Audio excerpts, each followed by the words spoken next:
ലഹരി ഉപയോഗം ഒരു പൗരുഷത്തിൻ്റെ ലക്ഷണമായി കരുതുന്നവരാണോ നിങ്ങൾ? എങ്കിൽ നിങ്ങൾ അറിയേണ്ട കുറച്ച് കാര്യങ്ങളുണ്ട്. ഒന്നാമതായിട്ട്, ലഹരി ഉപയോഗം കൊണ്ട് ശാരീരികമായിട്ടുള്ള പ്രശ്നങ്ങൾ എന്തൊക്കെ ഉണ്ടാകുമെന്ന് നിങ്ങൾക്ക് തന്നെ അറിയാം.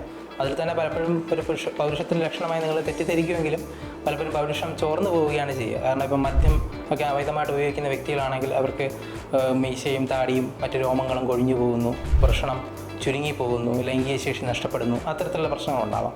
അതോടൊപ്പം ഒരു പരിധി കിടക്കുമ്പോൾ എന്ത് ലഹരി ഉപയോഗമായാലും അതൊരു മാനസിക രോഗമാണ്. മാത്രമല്ല അതുകൊണ്ട് തന്നെ മറ്റ് ശാരീരിക പ്രശ്നങ്ങൾ പോലെ തന്നെ, അതായത് ഷുഗറും പ്രഷറും ഡയബറ്റീസും ഒക്കെ പോലെ തന്നെ അടുത്ത തലമുറയിലേക്കും ജീനുകളിലൂടെ കൈമാറാനുള്ള സാധ്യതയുണ്ട്. അതോടൊപ്പം നിങ്ങൾ ഇത് തന്നെയാണ് കാണിച്ചു കൊടുക്കുന്നതെങ്കിൽ കുട്ടികൾക്ക് വരുന്ന ധാരണ ഒരു വെള്ളം കുടിക്കുന്നത് പോലെയോ ചായ കുടിക്കുന്ന പോലെയോ സ്വാഭാവികമായിട്ടുള്ള കാര്യമാണ് മദ്യപിക്കുന്നത് അല്ലെങ്കിൽ പുകവലിക്കുന്നത് എന്നുള്ളൊരു സന്ദേശമാണ് നിങ്ങൾ മക്കൾക്കും കൊടുക്കുന്നത്. അപ്പോൾ അതുകൊണ്ട് തന്നെ കുട്ടികളും അതേ വഴിയിലൂടെ നടന്നു പോകാനുള്ള സാധ്യത വളരെ കൂടുതലാണ്. ഇപ്പം ലഹരി ഉപയോഗത്തിന് ആൺപെൺ വ്യത്യാസങ്ങളില്ല, അത് നിങ്ങൾക്കറിയാമല്ലോ.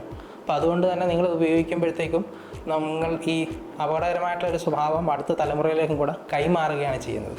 അതുകൊണ്ട് നിങ്ങൾക്കത് നിയന്ത്രിക്കാൻ കഴിയുന്നില്ലെങ്കിൽ എത്രയും പെട്ടെന്ന് അതിനായിട്ടുള്ള ചികിത്സ തേടി അതിൽ നിന്ന് മുക്തരാവേണ്ടത് നിങ്ങളുടെ മാത്രമല്ല നിങ്ങളുടെ ഭാവി തലമുറയുടെയും കൂടെ ആവശ്യമാണ്.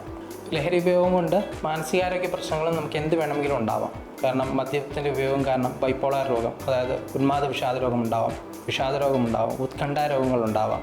അതോടൊപ്പം തന്നെ നമ്മൾ പ്രത്യേകം ഓർക്കേണ്ട ഒരു കാര്യം കഞ്ചാവ്. ഇപ്പം വളരെയധികം യുവാക്കൾ ഉപയോഗിക്കുന്നൊരു ലഹരി വസ്തുവാണ് കഞ്ചാവ്, പിന്നെ LSD, MDMA തുടങ്ങിയ വസ്തുക്കൾ.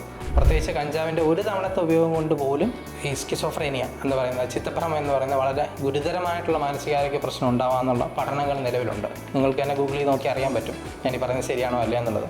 അപ്പോൾ അതുകൊണ്ട് ഇത്തരത്തിലുള്ള ലഹരി വസ്തുക്കളിൽ നിന്ന് അകന്ന് നിൽക്കുന്നത് തന്നെയാണ് എപ്പോഴും നല്ലത്. മാത്രമല്ല ലഹരി ഉപയോഗിച്ച് കഴിഞ്ഞാൽ തലച്ചോറിൽ ഉണ്ടാകുന്ന മാറ്റം ശാശ്വതമാണ്, അത് മരിക്കുവോളം തുടരും. അതുകൊണ്ടാണ് നിങ്ങൾക്കറിയാവുന്ന പലരും ലഹരി നിർത്താനായിട്ട് ആൾക്കാർ പിടിച്ചു കെട്ടിക്കൊണ്ട് ഡീഅഡിക്ഷൻ സെൻറ്ററിൽ അഡ്മിറ്റ് ചെയ്യുന്നു, എന്നിട്ട് പുറത്തിറങ്ങി പോകുമ്പോഴത്തേക്കും പിന്നെയും പഴയപടിയാവുന്നു. അതിൻ്റെ കാരണം ആ തലച്ചോറിലെ മാറ്റം നിലനിൽക്കുന്നതുകൊണ്ടാണ്.